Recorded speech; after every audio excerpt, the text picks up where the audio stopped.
Hello കൊന്നിശിവ. അപ്പം ഞാനേ ഇന്ന് ജപ്പാനിലെ അടുത്തൊരു വിശേഷമായിട്ടാണ് വന്നേക്കണേ. നമ്മളിന്ന് വന്നേക്കണത് ഒരു 24 hours സ്വീറ്റ് ഷോപ്പിലാണ്. അപ്പം ഞങ്ങൾ ഇന്നും ജോലിക്ക് പോയോ സ്ഥാപനം കാണാറുണ്ട്, പക്ഷെ ഞങ്ങൾ ഇതുവരെ കയറിയിട്ടില്ല.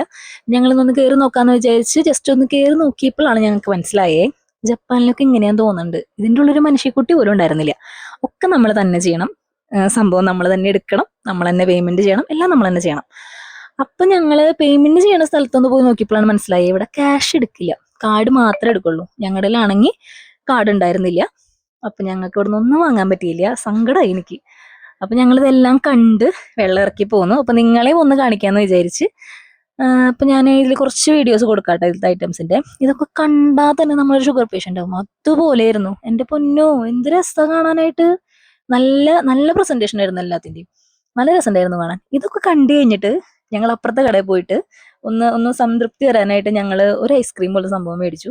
എന്റെ മോനെ ഒന്നും പറയാനില്ല. പാലുവെള്ളം കട്ടേക്കിട്ട് അതിന്റെ മുകളിൽ എന്തോ ചെറുപയർ പോലത്തെ എന്തോ സാധനം കിട്ടുക വെച്ചുള്ള ഒരു സംഭവം. അയ്യോ, അതൊരു എക്സ്പീരിയൻസ് ആയിരുന്നു. ആ ഒരു സാധനം ഞാൻ എന്റെ ജീവിതത്തിൽ വാങ്ങില്ല അവിടെ. അതിന്റെ ഒരു വീഡിയോ ഞാൻ ലാസ്റ്റ് കൊടുക്കാട്ടോ. ഇതാണ് കേട്ടോ ആ സാധനം. ഒന്നും പറയാനില്ല എനിക്ക്. അപ്പൊ അടുത്ത ഇടയിലാണോ. ശരി, ടാറ്റാ.